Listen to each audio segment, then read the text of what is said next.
Alô, amigos e seguidores do canal, bem-vindos todos novos. Seguir o canal, hein?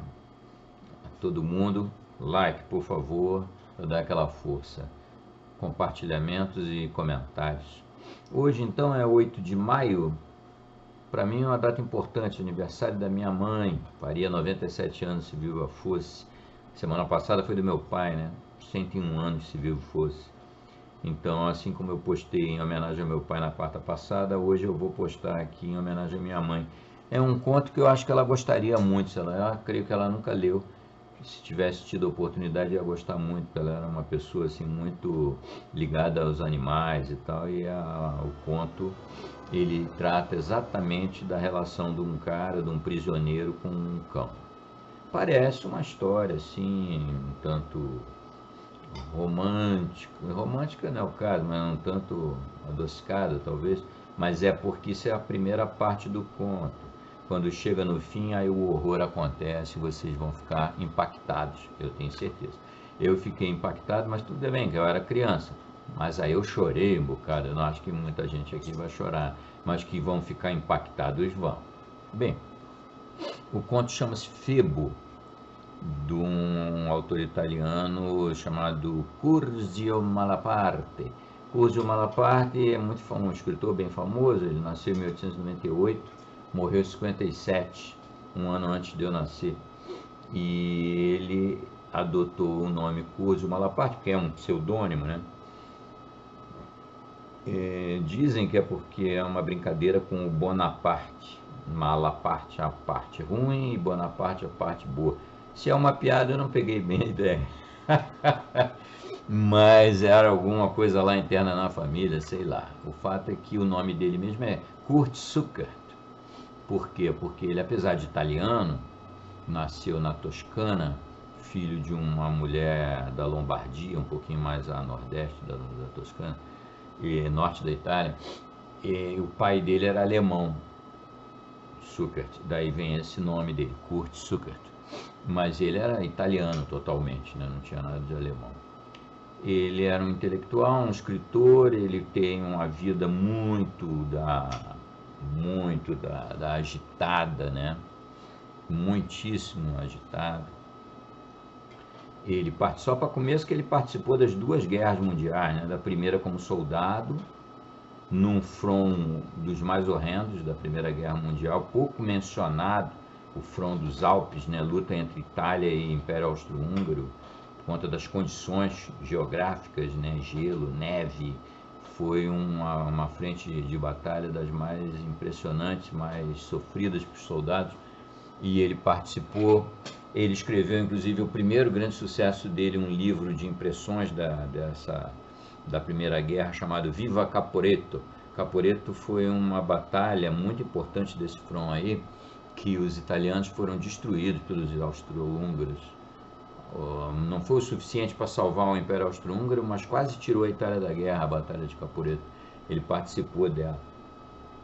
Aí depois voltou da Primeira Guerra, como muitos intelectuais na época, ele se engajou naquele movimento político daquele momento ali pós-Primeira Guerra, né? Entrou para o partido do Mussolini e ficou no partido durante um bom tempo, até que ele se desencantou, ele viu que aquilo era roubada total, e aí ele então se desencantou e aí foi preso. Foi expulso do partido, primeiramente. Depois, um pouco tempo depois, já em 41, salvo engano, quando a Itália já tinha entrado na guerra, ele foi preso, foi mandado para uma ilha de Lipari, uma ilha de exílio interno da Itália, uma ilha bem agreste, assim, que fica no norte da Sicília, no Mar Tirreno. E ele foi justamente das experiências dele na ilha de Lipari, em parte, né? Em parte ali, em parte em outros lugares, porque a partir desse momento ele começou a ser transferido de prisão. Vocês veem isso no conto, porque o conto é ele narrando a relação dele com o cão dele, o Febo. Então ele vai sendo transferido de uma prisão para outra e o cão acompanhando ele com aquela fidelidade canina, é bem bacana, bem bonito, até que o horror aparece, né? Aí deixa de ser bem bonito, mas aí é aquele soco no estômago que vocês vão todos levar, quem ouvir aqui a história até o fim. Então, ele escreveu um segundo livro, ele escreveu muita coisa, mas escreveu um segundo livro muito importante da obra dele, chamado A Pele, publicado só depois da Segunda Guerra, em 49. Ele é composto de uma porção de quadros, assim, não são contos, são independentes uns dos outros, mas no conjunto eles formam uma narrativa dele sobre essa experiência dele no exílio interno, né, no exílio nas prisões e tal. Ele ficou alternando trabalhos de jornalista nas frentes de guerra com prisões. Preso, solto, vai ser jornalista na frente de guerra, preso de novo, e assim foi se alternando. Ele foi preso periodicamente, assim, cada 2 anos estava numa prisão diferente. E ele, nesse período que ele era jornalista de guerra, na frente oriental, né, cobrindo a invasão alemã e italiana também, né, da União Soviética, foi aí que ele se desencantou totalmente. Ele já vinha fazendo muitas críticas, que levou ele a ser expulso do partido do Mussolini, e ele acabou pouco a pouco se transformando em socialista comunista. Ele entrou para o Partido Comunista Italiano depois que acabou a guerra. Aí também meio se desencantou com a União Soviética e virou maoísta. Continuou socialista, comunista, mas virou maoísta, foi para a China, gostou muito do que ele viu lá, falou bem e tal, mas logo ele morreu, logo em seguida, não deu tempo dele se desencantar com a China também, que certamente ia acabar acontecendo. Porque ele era, como todo intelectual nesse período, aquela figura efervescente, aquela cabeça sempre incomodada com as grandes injustiças do mundo, tentando resolvê-las e tal, e buscando numa ideologia, na outra,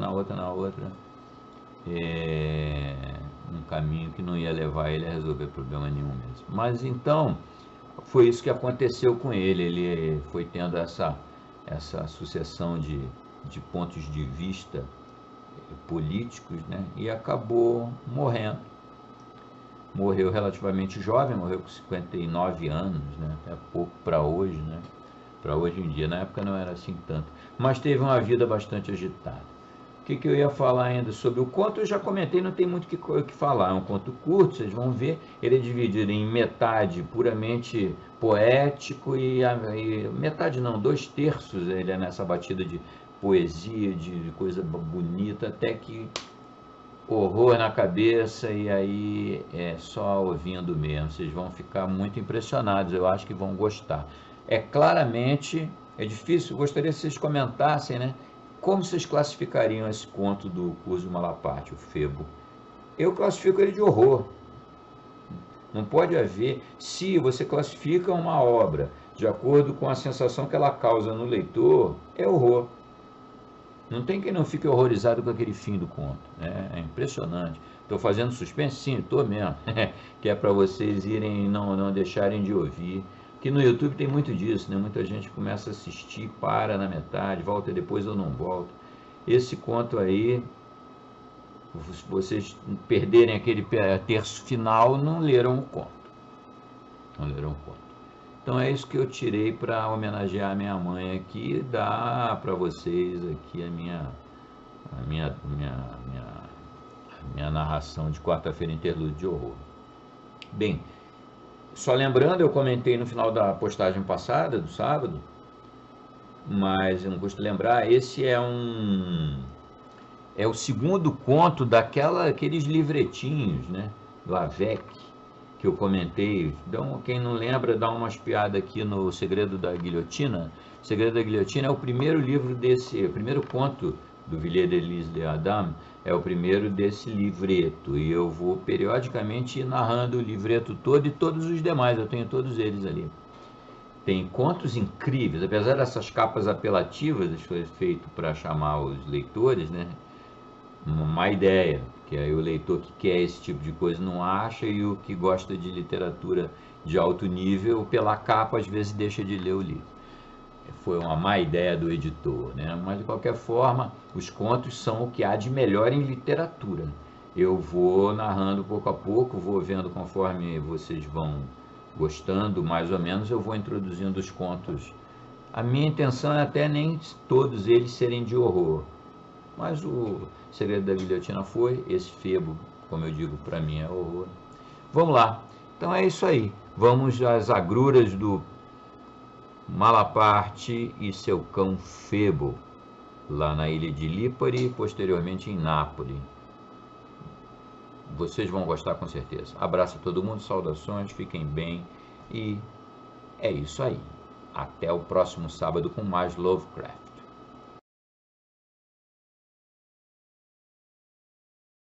Febo, conto integrante do romance A Pele, de Curzio Malaparte, publicado originalmente em 1949. Febo. Reconheci aquele silêncio. No inverno de 1940, para fugir à guerra e aos homens, para me curar daquele nojento mal que a guerra faz nascer no coração dos homens, escondi-me em Pisa, em uma casa morta, no fundo de uma das ruas mais belas e mais mortas daquela belíssima cidade morta. Levava comigo Febo, o meu cachorro, que eu acolhera a morrer de fome na praia de Marina Corta, na ilha de Lípari, e que se curara, se educara e crescera na minha morta casa de Lípari, e fora o único companheiro durante os meus solitários anos de exílio naquela triste ilha, tão cara ao meu coração. Jamais quis tanto bem a uma mulher, a um irmão, a um amigo, como a Febo. Era um cachorro como eu. Para ele escrevi as páginas afetuosas de Um Cachorro Como Eu. Era um ser nobre, a mais nobre criatura que encontrei na vida. Era daquela família de galgos, hoje raros e delicados, chegados outrora das ribas da Ásia com as primeiras migrações jônicas, que os pastores chamavam Chernegi. São os cães que os escultores gregos esculpiam nos baixos relevos tumulares. Caçam a morte, dizem os pastores de Lípari. Tinha a pelagem da cor da lua, rósea e dourada, da cor da lua sobre o mar, da cor da lua sobre a escura folhagem dos limoeiros e dos laranjais, sobre as escamas daqueles peixes mortos que o mar, depois da tempestade, deixava sobre a praia diante da porta da minha casa. Tinha a cor da lua sobre o mar grego em Lípari, da lua no verso da Odisseia, da lua sobre aquele selvagem mar de Lípari que Ulisses navegou para chegar à solitária praia de Eolo, o rei dos ventos. Da cor da lua morta, pouco antes da alvorada, eu o chamava Cane Luna. Não se afastava jamais um só passo de mim.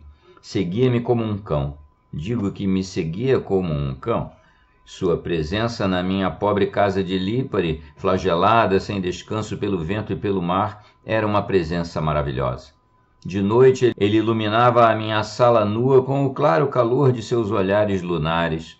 Tinha os olhos de um azul pálido, de cor do mar quando a lua se põe. Sentia a sua presença como a de uma sombra, a minha sombra. Ele era como o reflexo do meu espírito. Ajudava-me com sua só presença a reencontrar aquele desprezo pelos homens, que é a primeira condição da serenidade e da sabedoria na vida de um homem. Sentia que me assemelhava, que outra coisa não era senão a imagem da minha consciência, da minha vida secreta. O meu próprio retrato de tudo aquilo que há de mais profundo, de mais íntimo, de mais particular em mim. O meu subconsciente e, por assim dizer, o meu espectro. Dele, mais que dos homens, da sua cultura, da sua vaidade, aprendi que a moral é gratuita, que termina em si mesma, que não se propõe sequer a salvar o mundo. Sequer salvar o mundo, mas unicamente criar sempre novos pretextos para o seu desinteresse, para o seu livre jogo.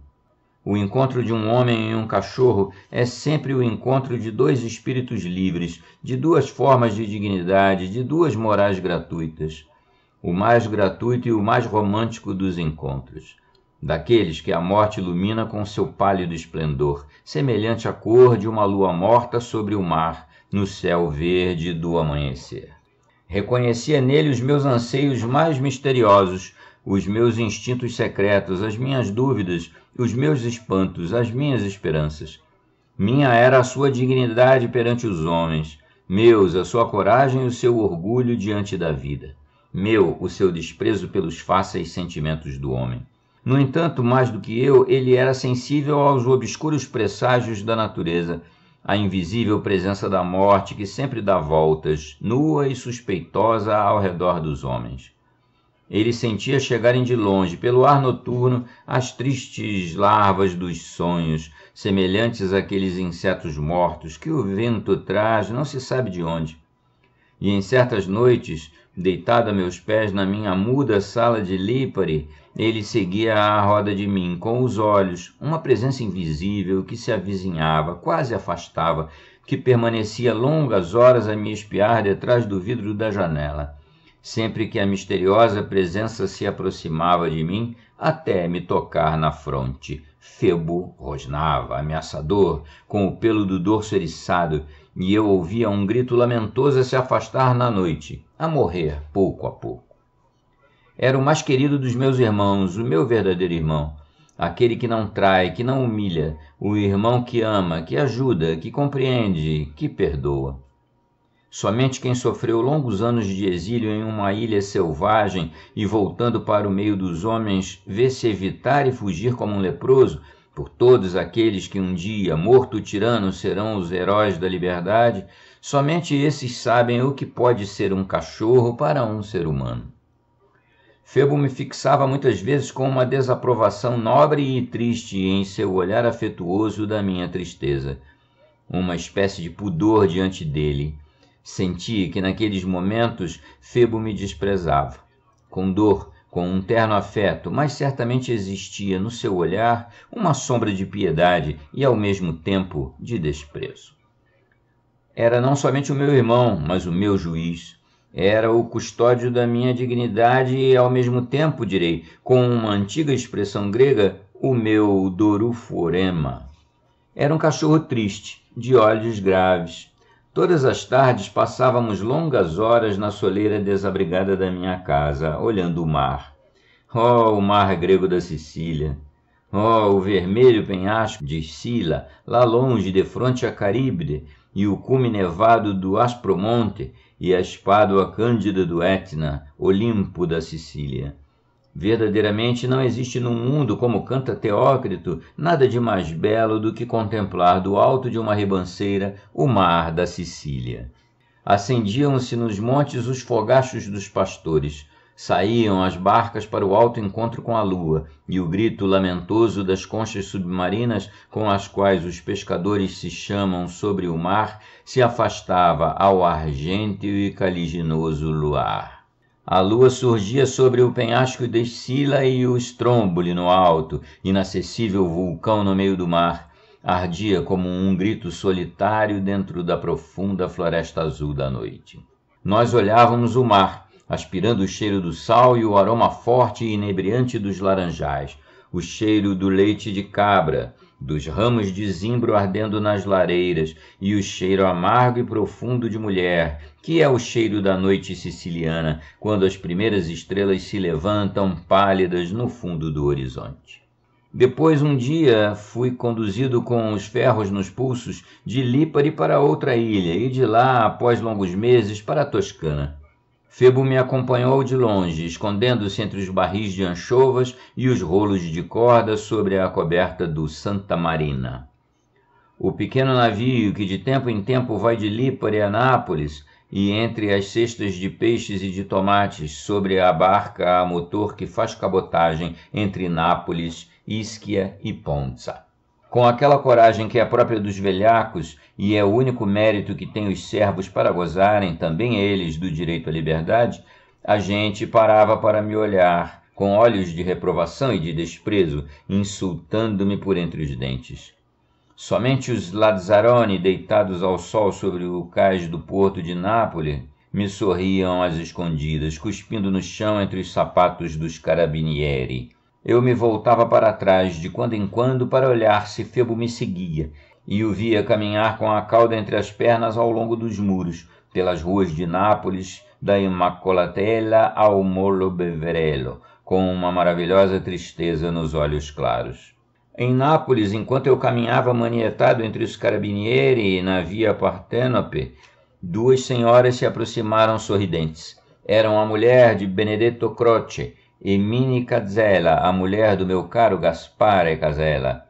Saudaram-me com a gentileza materna das mulheres italianas. Meteram ramos de flores entre as algemas e os pulsos, e a senhora Croce pediu aos carabinieri que me conduzissem para beber, para descansar. Há 2 dias não comia. Conduzo-no ao menos pela sombra, disse a senhora Croce. Estávamos no mês de junho, e o sol me batia na cabeça como um martelo. Obrigado, não preciso de coisa alguma, disse. Pedir-lhes-ia apenas que dessem água ao meu cachorro. Febo parara a alguns passos de nós e olhava o rosto da senhora Croce com uma intensidade quase dolorosa. Era essa a primeira vez que via o rosto da bondade humana, da piedade e da cortesia feminina. Cheirou longamente a água antes de bebê-la. Quando, meses depois, fui transferido para Lucca, meteram-me naquela prisão, onde permaneci longo tempo. E quando saí entre guardas para ser conduzido ao meu novo lugar de deportação, Febo me esperava diante da porta do cárcere, magro e enlameado. Seus olhos esplendiam, claros, cheios de horrorosa doçura. Mais 2 anos durou o meu exílio, e por 2 anos vivemos na pequena casa no fundo do bosque, onde em um quarto morávamos Febo e eu, e no outro os carabinieri de guarda. Finalmente recobrei minha liberdade, aquilo que naqueles tempos era liberdade, e para mim foi como sair de um quarto sem janelas para entrar num estreito quarto sem paredes. Fomos morar numa casa em Roma. Febo era triste, parecendo que o espetáculo de minha liberdade o humilhava.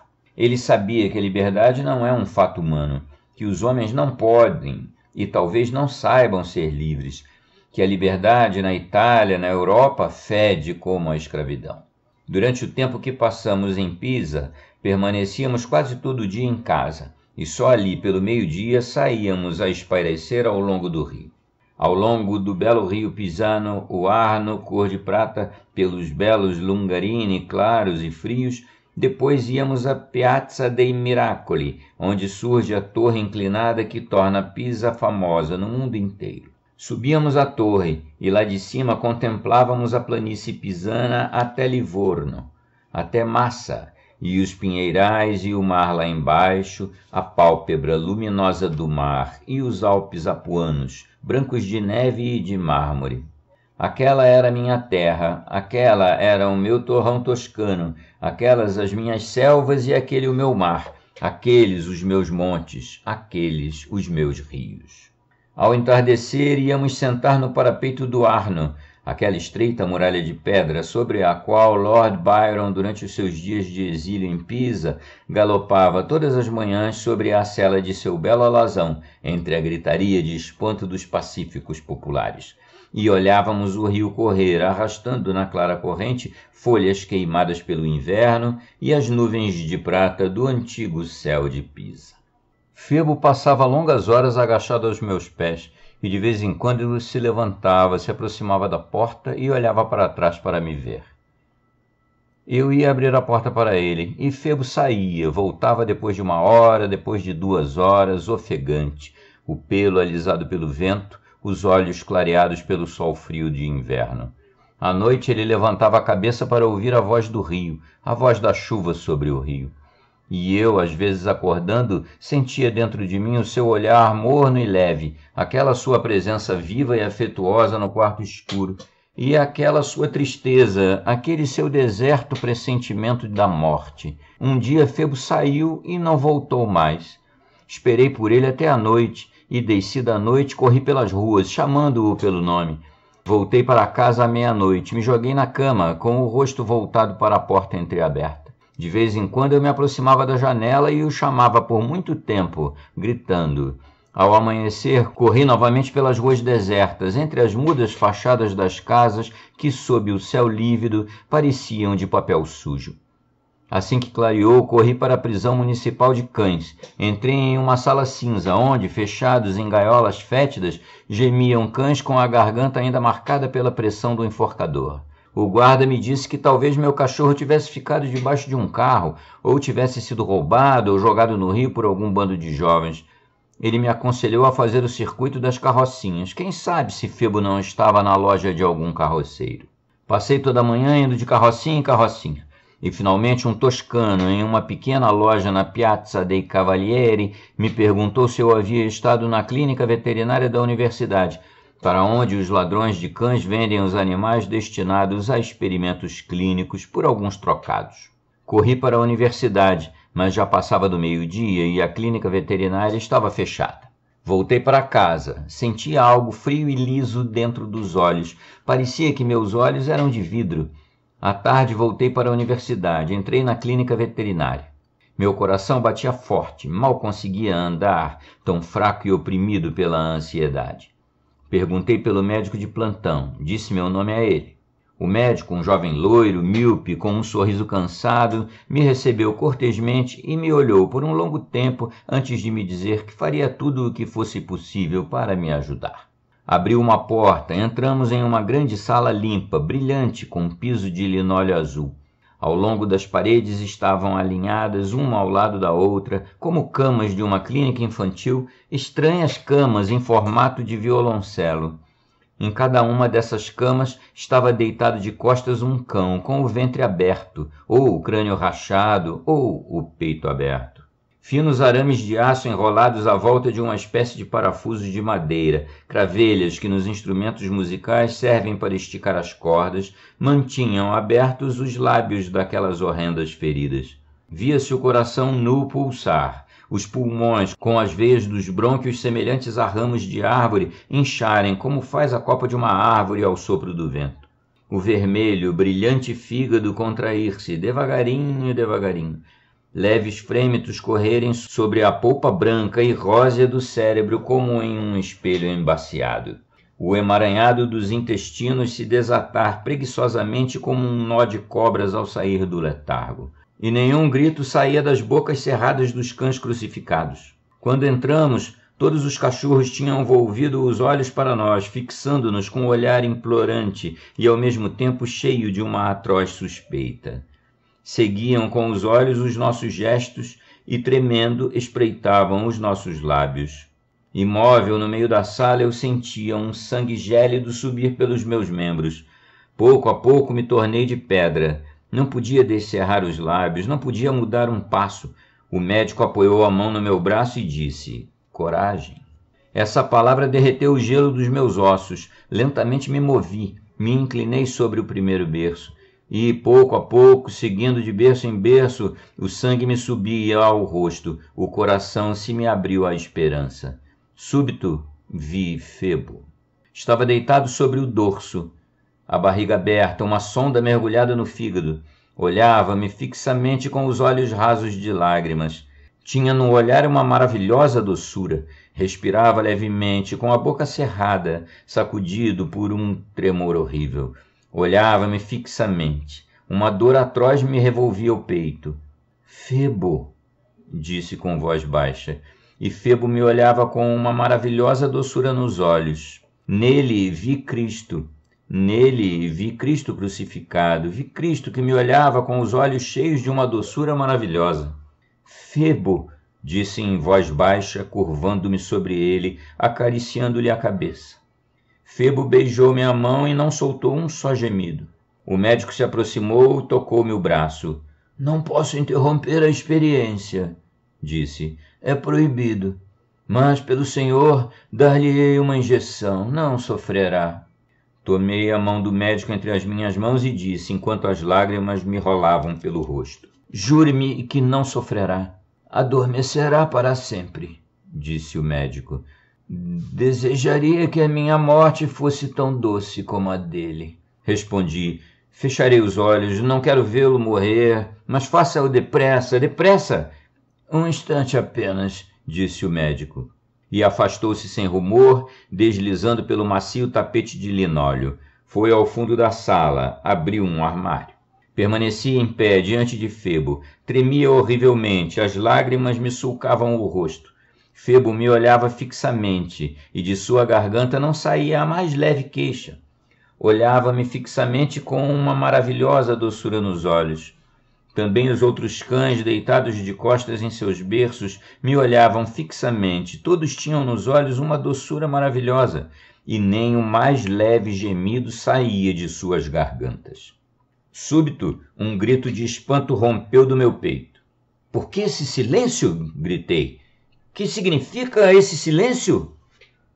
Era um silêncio horrível, um silêncio imenso, gélido, morto, um silêncio de neve. O médico se aproximou de mim com uma seringa na mão. Antes de operá-los, disse, nós lhes cortamos as cordas vocais. Fim.